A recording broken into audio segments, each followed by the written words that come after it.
Hi everyone, कैसे हो आप लोग सब। तो आज हम लोग स्टडी करेंगे equations of motion. Equations of motion बहुत ही इंपॉर्टेंट टॉपिक है कैनामेटिक्स का या मोशन इन वन डायमेंशन का, बिकॉज आगे जो भी चीज़ें हम लोग पढ़ेंगे, चाहे वो फोर्स के बारे में पढ़ेंगे या वर्क एनर्जी पावर के बारे में पढ़ेंगे, हर एक टॉपिक में इक्वेशंस ऑफ मोशन का कहीं ना कहीं जो है रोल रहता ही है। सो इक्वेशंस ऑफ मोशंस का आज हम लोग डेरिवेशंस पढ़ेंगे कि कैसे हम लोग इक्वेशन ऑफ मोशंस को डिराइव करते हैं। तो हमारा आज का डिस्कशन का टॉपिक है इक्वेशंस ऑफ मोशन। न्यूटन के 3 इक्वेशंस ऑफ मोशन होते हैं, इक्वेशंस ऑफ मोशन, और इन तीनों इक्वेशन ऑफ मोशन को हमें डिराइव करना सीखना है। इनका जो डेरिवेशन है वो हम लोग कैलकुलस मेथड से सीखेंगे, एंड सेकेंड हम लोग सीखेंगे बाय ग्राफिकल मेथड।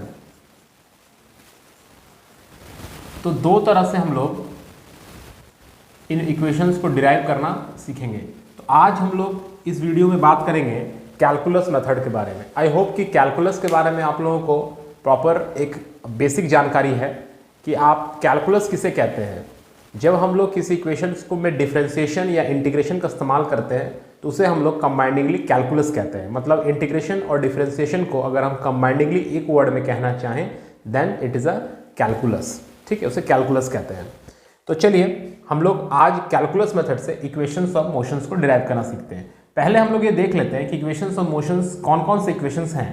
तो पहला जो इक्वेशन होता है वो होता है v is equals to U plus A T. अब v is equals to U plus A T को हमें डिराइव करना सीखना है। डिराइव करने से पहले हमें ये जानना पड़ेगा कि यहाँ जो वेरिएबल्स यूज हो रहे हैं, जैसे कि v या u या a एंड t, ये वेरिएबल्स क्या डिनोट करते हैं। u डिनोट करता है इनिशियल वेलोसिटी, स्टार्टिंग का वेलोसिटी। जब आप किसी चीज को ऑब्जर्व करते हैं उस समय उसका वेलोसिटी क्या है, that is called the initial velocity. Initial velocity का मतलब होता है जब भी आप एक किसी बॉडी को देख रहे हैं, किसी व्हीकल को देख रहे हैं, किसी मोटर कार को देख रहे हैं, किसी बाइक को देख रहे हैं, किसी साइकिल को देख रहे हैं, किसी भी चीज को देख रहे हैं, जैसे ही आप जिस इंस्टेंट पे उसको देखते हैं उस समय उसकी वेलोसिटी जो होती है उसे हम लोग इनिशियल वेलोसिटी कहते हैं। ठीक है, v क्या होता है?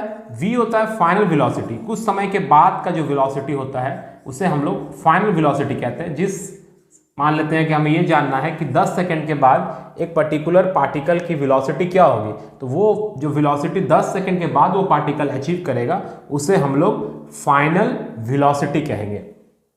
a क्या होता है? a होता है एक्सेलरेशन ऑफ द पार्टिकल, और t इज द टाइम, कितने टाइम के बाद का हमें फाइनल वेलोसिटी चाहिए, दैट इज द टाइम। तो हमें इस इक्वेशन को डिराइव करना है। डिराइव कैसे करना है? इस इक्वेशन को हमें डिराइव करना है कैलकुलस मेथड से। तो चलिए इसको हम ट्राई करते हैं। तो हमारा इक्वेशन है v is equals to U plus A T. तो देखिए वी नो, हम लोग ये जानते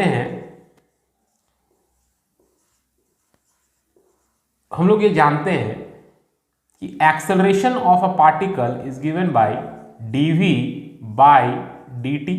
ये होता है हमारा इंस्टैंटेनियस एक्सेलरेशन का डेफिनेशन, कि एक्सेलरेशन इज इक्वल टू क्या होता है, dv by dt, that is change in velocity by time interval. तो इसे हम लोग यूज करेंगे इस इक्वेशन को डिराइव करने के लिए। अब देखिए क्या हम इसको ऐसे लिख सकते हैं, a dt is equals to dv, a dt is equals to dv। अब जब भी इस टाइप का आपको इक्वेशन दिखे तो आप समझ लेना कि हमें इन्हें इंटीग्रेट करना पड़ेगा। क्या करना पड़ेगा? इंटीग्रेट करना पड़ेगा। तो हम लोग यहां लिखेंगे integrating both sides with proper limits. कहां से कहां तक इंटीग्रेट करना है यह भी जानना बहुत जरूरी होता है। सो इंटीग्रेटिंग बोथ साइड्स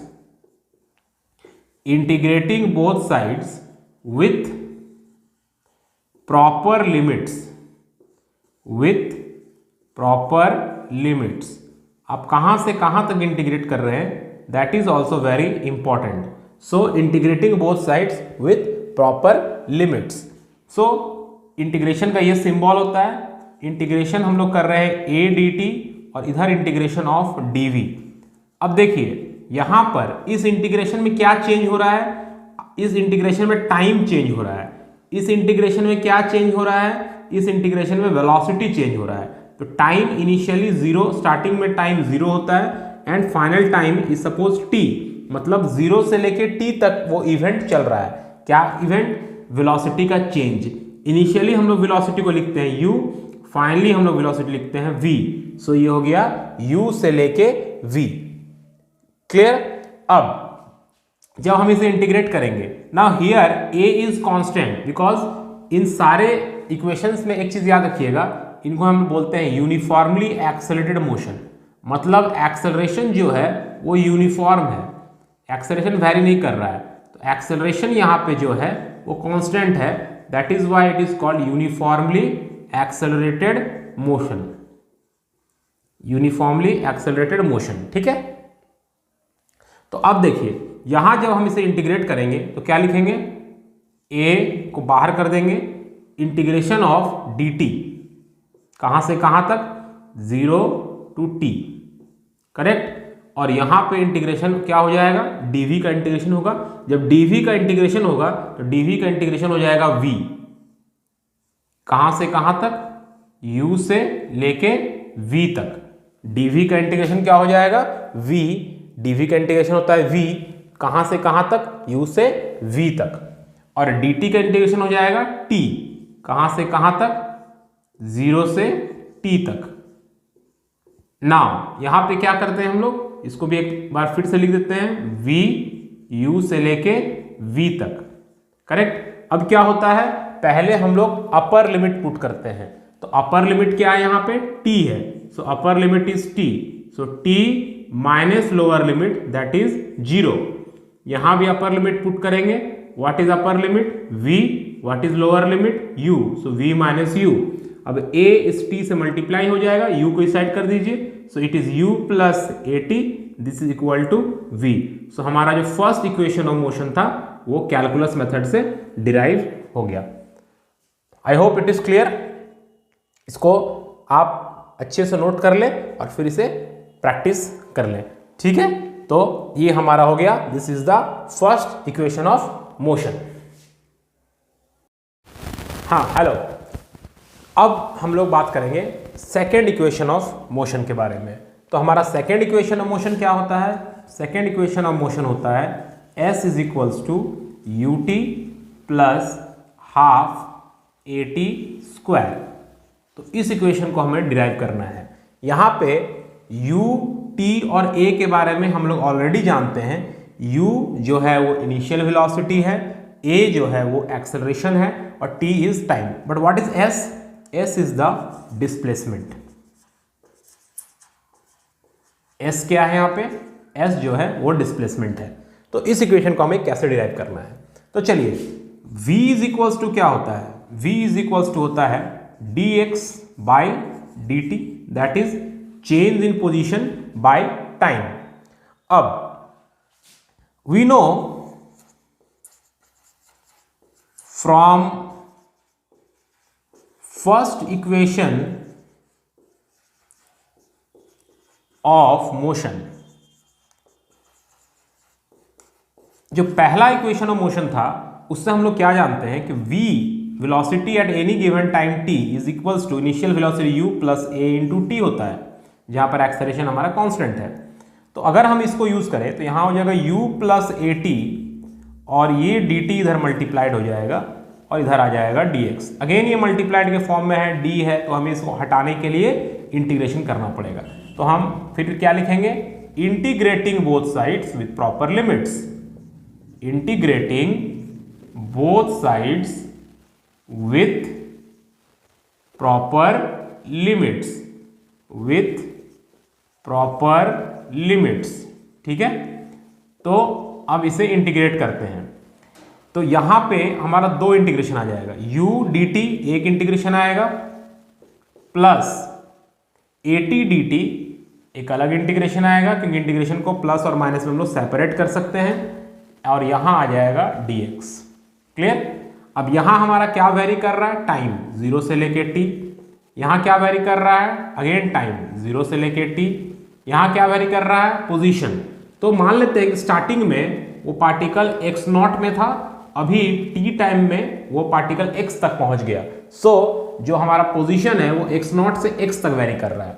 अब u यहाँ पे इनिशियल वेलोसिटी है जो कि कांस्टेंट है, आप उसे बाहर कर दें, इंटीग्रेशन करना पड़ेगा dt का 0 से लेके t तक, प्लस यहाँ a को बाहर कर सकते हैं, t को बाहर नहीं कर सकते बिकॉज t जो है यहाँ वेरी कर रहा है 0 से लेके t तक, जो वेरी करेगा उसको इंटीग्रेशन से बाहर नहीं कर सकते हैं। सो यहाँ t dt हो जाएगा 0 से लेके t, और यहाँ आपका हो गया dx x नॉट से लेके x। करेक्ट? अब dt का इंटीग्रेशन क्या हो जाएगा? dt का इंटीग्रेशन हो जाएगा t 0 से लेके t प्लस a। अब यहां देखिए, यहां t है, t का पावर कितना है? 1। इंटीग्रेशन में पावर एक इंक्रीज कर जाता है तो ये हो जाएगा पावर 2, और जो पावर होता है उसी से डिवाइड करते हैं तो 2 से डिवाइड कर देंगे 0 से लेके t इक्वल टू यहाँ पे dx का क्या हो जाएगा? x नॉट से x। इंटीग्रेशन में पावर, जैसे यहाँ पर कुछ नहीं था मतलब x का पावर 0 है, पावर 1 बढ़ा दिया तो x हो गया। यहाँ पर कुछ भी नहीं था मतलब t का पावर 0 था, कुछ नहीं है तो t आ गया। यहाँ पे t का पावर 1 था तो पावर इंक्रीज होकर t का पावर 2 हो गया। Upper limit t minus lower limit 0 plus a t square by 2 minus 0 square by 2 equal to x minus x naught. ये आ रहा है आपका। तो हमारा इक्वेशन क्या हो जाएगा? ut plus half at square, और यहां आ रहा है x माइनस x नॉट। मतलब वो पार्टिकल पहले x नॉट पे था, अभी वो पार्टिकल x पे है, तो कितना ये ही जो हुआ डिफरेंस जो आ रहा है, this is the displacement. x not से लेके x का जो डिफरेंस है, मतलब x माइनस x नॉट करने से जो वैल्यू आएगा वही हमारा डिस्प्लेसमेंट है, उतना ही पार्टिकल का डिस्प्लेसमेंट हुआ। So ut plus half at square is equals to s। तो ये है हमारा सेकेंड इक्वेशन ऑफ मोशन का derivation by using the calculus method. यहां पे आप देख लें फिर से एक बार कि v is equals to dx by dt से हमें स्टार्ट करना है। v is the velocity at any given instant t। हम लोग फर्स्ट इक्वेशन ऑफ मोशन से v को पुट कर देंगे, v is equal to U plus A T, और फिर v is equal to U plus A T is equals to dx by dt। So dx is equal to U plus A T into D T हो जाएगा, और फिर दोनों तरफ integrate कर देंगे और वो इजीली वो डिराइव होके आ जाएगा। ठीक है, तो ये था हमारा second equation of motion. Now we will derive the third equation of motion. तो हमारा जो थर्ड इक्वेशन ऑफ मोशन होता है उसे हम कैलकुलस मेथड से कैसे डिराइव करेंगे? तो थर्ड इक्वेशन ऑफ मोशन है v square equal to U square plus 2as। और आई होप कि यहाँ पे हम लोग सभी वेरिएबल्स को ऑलरेडी पहले डिस्कस कर चुके हैं। u हमारा इनिशियल वेलोसिटी, v हमारा फाइनल वेलोसिटी, a हमारा एक्सेलरेशन एंड s हमारा डिस्प्लेसमेंट। तो इसे आप कैसे डिराइव करें? एक बहुत ही माइन्यूट चीज आप यहां ऑब्जर्व करें। पहला जो दो इक्वेशन था v is equals to U plus A T और s is equal to U T plus half A T square, इस दोनों इक्वेशन में हमारा टाइम फैक्टर था, करेक्ट? लेकिन इस इक्वेशन में हमारा टाइम का फैक्टर नहीं है। मतलब हमें एक ऐसा इक्वेशन यहां लिखना पड़ेगा जहां टाइम का फैक्टर ना आता हो, और ऐसा हम एक ही इक्वेशन जानते हैं कि a is equals to v dv by dx। अगर किसी को पता नहीं है कि ये इक्वेशन कैसे आ रहा है तो मैं एक यहां पे बता दे रहा हूं। a इज इक्वल टू हम लिखते हैं dv बाई dt, और इसे हम लिख सकते हैं dv by dx into dx by dt। अब dx बाई dt क्या होता है? dx बाई dt हमारा v होता है। So a is equals to v dv by dx भी लिखा जा सकता है। तो इस तरह से हम लोग उसको एक्सप्रेस कर सकते हैं। तो चलिए अब हम लोग देखते हैं इसे यूज करके कैसे डिराइव होगा। So it will be a dx equal to v dv। फिर वही कहानी सेम रिपीट करना है, integrating both sides with proper limits, integrating both sides with proper limits. तो यहां पे हमारा इंटीग्रेशन करना है a dx, यहां x वेरी कर रहा है मतलब पोजीशन x0 से लेके x तक, यहां पे वेलोसिटी वेरी कर रहा है v dv u से लेके v तक। तो x का अब a हमारा कांस्टेंट है, बाहर आ जाएगा, यहां बचेगा dx x0 से लेके x इक्वल टू v, बाहर नहीं आ पाएगा बिकॉज v ही यहां वेरी कर रहा है, जो वेरी करेगा वो इंटीग्रेशन से बाहर नहीं आ पाएगा, u से लेके v।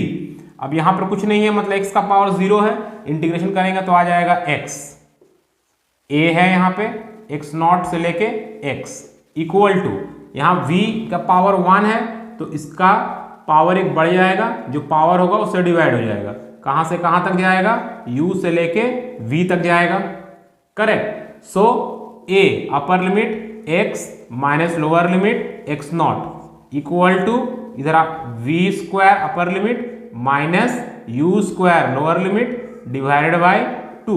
अब चाहें तो 2 से इधर मल्टीप्लाई कर सकते हैं, तो 2a x minus x0 is equal to v square minus u square आ गया। तो हमारा x माइनस x0 जैसा कि हम लोग प्रीवियस में ही देखा था कि x माइनस x0 को ही हम s बोलते हैं, तो ये 2s हो गया, और आप चाहे तो u स्क्वायर को इधर कर दें, so u square plus 2as equals to v square आ जाएगा। So this is the equation v square equals to u square plus 2as। तो ये था हमारा derivation of 3 equations of motion using the calculus method. इस तीनों derivation को आप घर में अच्छे से प्रैक्टिस करेंगे, it is very important for your examination point of view. इसे जितना प्रैक्टिस करेंगे उतना वो क्लियर हो जाएगा। बहुत ही सिंपल है, आपको सिर्फ स्टार्टिंग में कौन सा इक्वेशन यूज करना है, कौन सा कैलकुलस का इक्वेशन लिखना है, ये बस ध्यान में रखते हुए आप इजीली इसको डिराइव कर सकते हैं और एग्जाम में बहुत अच्छा स्कोर भी कर सकते हैं, इसमें फुल मार्क्स स्कोर किया जा सकता है। So thank you for watching the video. आप इस तरह से वीडियो हमारा देखते रहें, हमें सपोर्ट करते रहें। नेक्स्ट जो हमारा वीडियो आएगा क्लास 11th के लिए वो होगा इक्वेशंस और मोशंस का ही डेरिवेशन हम लोग करेंगे, but using the graphical method. Exam में आपको अगर मेथड नहीं कहा गया है तो आप किसी भी मेथड से डिराइव कर सकते हैं, लेकिन अगर स्पेसिफिकली आपको बोल दिया जाएगा कि आपको ग्राफिकल मेथड से डिराइव करना है तो आप ग्राफिकल मेथड यूज करेंगे। अगर आपको बोल दिया जाएगा कैलकुलस मेथड यूज करना है तो कैलकुलस मेथड ही करेंगे। Thank you all of you, और हम लोग नेक्स्ट वीडियो में बहुत ही जल्दी मिलते हैं। Thank you.